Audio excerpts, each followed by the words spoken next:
Hello guys, এইটো হ'ল epos Mising আজি মই এই মিচিংটোৰ জৰিয়তে দেখাম কেনেকৈ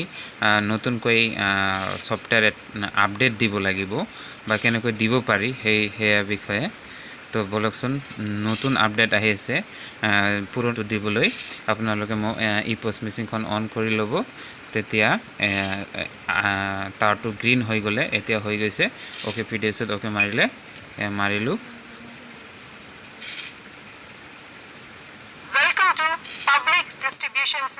এয়া স্টার্ট হওয়ার পিছত এয়া সেটিং টু টিপিব লাগিব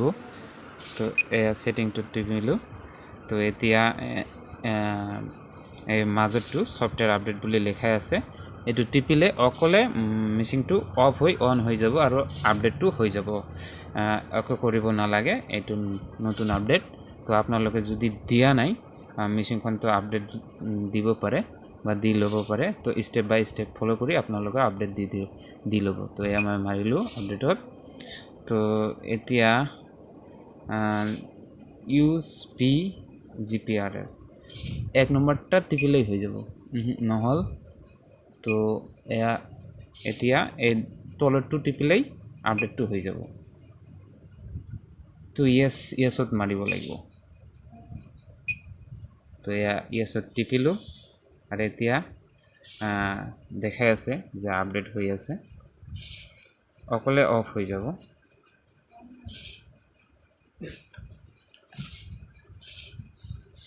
এতিয়ালৈকে হোৱা নাই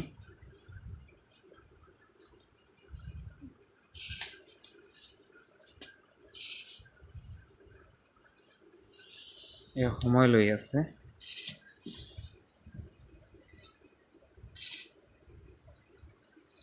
এয়া নতুনকৈ আহিছে